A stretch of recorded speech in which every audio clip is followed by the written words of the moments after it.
Gérard Simonin, je suis conseiller rivaliste sur le département de la Haute-Saône depuis le 1er mars 2008. Auparavant, j'ai toujours été comptable, j'ai travaillé dans différents garages, j'ai travaillé aussi dans le secteur de l'industrie, dans une usine où il y avait une centaine de personnes, et j'ai travaillé ensuite dans un cabinet d'expertise comptable pendant 23 ans avec une collaboratrice et on suivait environ 80 entreprises de structures différentes. Alors un de mes rêves professionnels justement c'était d'aider les dirigeants d'entreprises à améliorer leur rentabilité parce que je me suis malheureusement rendu compte trop souvent qu'ils travaillaient d'arrache-pied, qu'ils faisaient des heures interminables, qu'ils n'avaient pas le résultat qu'ils attendaient à la fin de l'exercice, qu'ils avaient des soucis de trésorerie et qu'ils n'en comprenaient pas la provenance.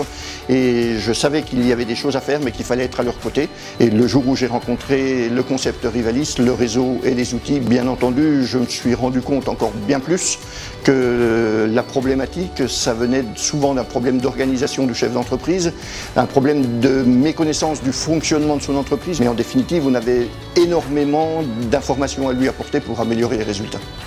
Et bien pourquoi Rivalis? Parce que Rivalis est un concept complet, qui fournit tous les outils dont on a besoin pour améliorer les performances des entreprises, de gagner du temps dans les différentes réalisations des différentes tâches. Et s'il fallait concevoir tout ça soi-même, systématiquement on y passerait beaucoup plus de temps.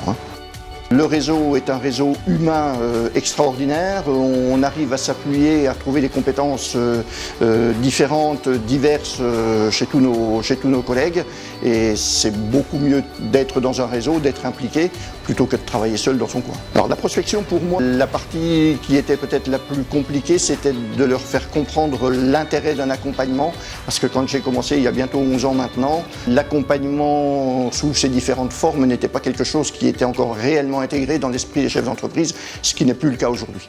Alors vous savez, l'accompagnement qu'on apporte, aujourd'hui j'en suis encore bien plus convaincu qu'avant. Moi j'ai tendance à dire que ça devrait être obligatoire.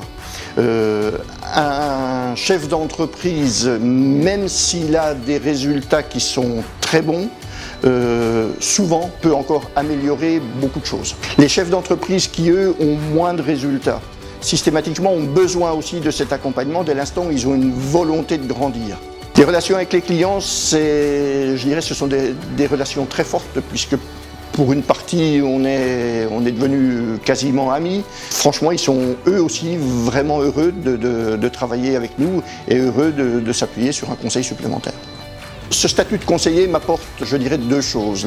La première, c'est que ça m'apporte un bien-être beaucoup plus important qu'avant. Ça m'apporte une satisfaction personnelle, alors dans mon travail, mais ça m'apporte également une satisfaction, le fait de pouvoir apporter à nos clients qui sont d'horizons divers et variés des réponses à leurs attentes.